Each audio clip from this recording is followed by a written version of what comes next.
Selamat sore, nama saya Listiana Dewi dari 11 MM1.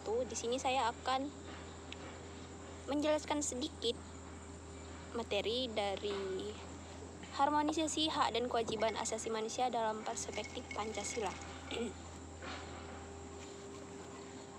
Bagian yang akan saya bahas itu bagian B dan C.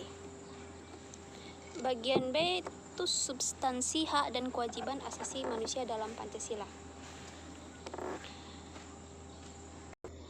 Salah satu karakteristik hak asasi itu bersifat universal, yang berarti hak dan kewajiban asasi merupakan suatu yang dimiliki dan wajib dijalani oleh setiap manusia yang ada di dunia,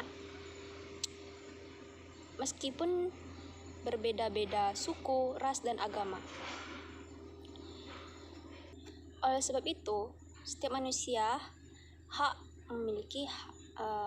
memiliki hak dan juga berhak menjalani kewajibannya.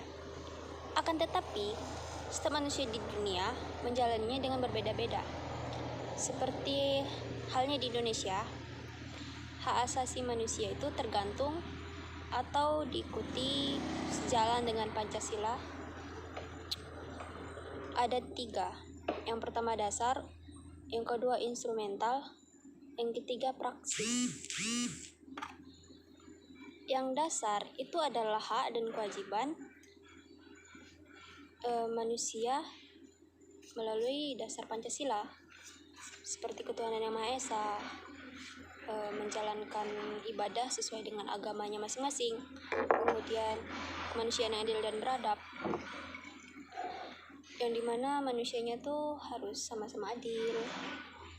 Persatuan Indonesia seperti contohnya gotong royong, kerakyatan yang dipimpin oleh hikmat kebijaksanaan, itu rakyat yang dipimpin oleh suatu pemerintah yang dipilih dari rakyat. Kemudian keadilan sosial bagi seluruh rakyat Indonesia. Yang kedua, hak instrumental. Nilai instrumental merupakan penjabaran dari nilai-nilai dasar Pancasila.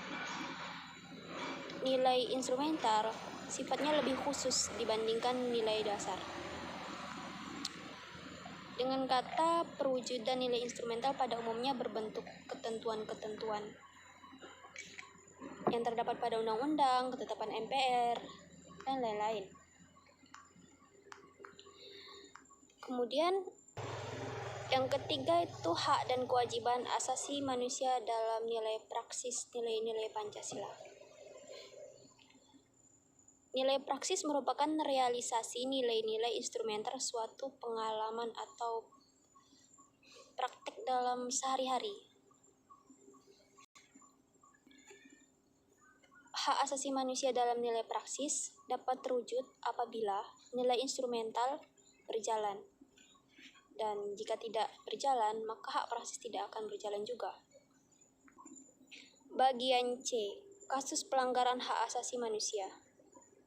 Penyebab pelanggaran hak asasi manusia ada 2, yaitu faktor internal dan eksternal. Kalau faktor internal itu yang terjadi karena berasal dari pelaku HAM yang mencakup tentang sikap egois, mementingkan diri sendiri, kemudian rendahnya kesadaran HAM atau tidak peduli dengan HAM yang berjalan, kemudian sikap tidak toleran, di mana dia tidak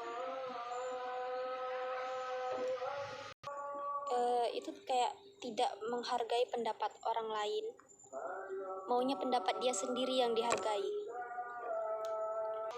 Faktor eksternal yang berasal dari luar seperti penyalahgunaan kekuasaan, ketidaktegasan aparat hukum, dan penyalahgunaan teknologi yang berlaku.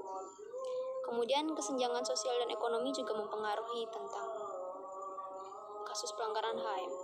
Baiklah, segitu saja yang bisa saya sampaikan. Kurang lebihnya saya mohon maaf. Terima kasih.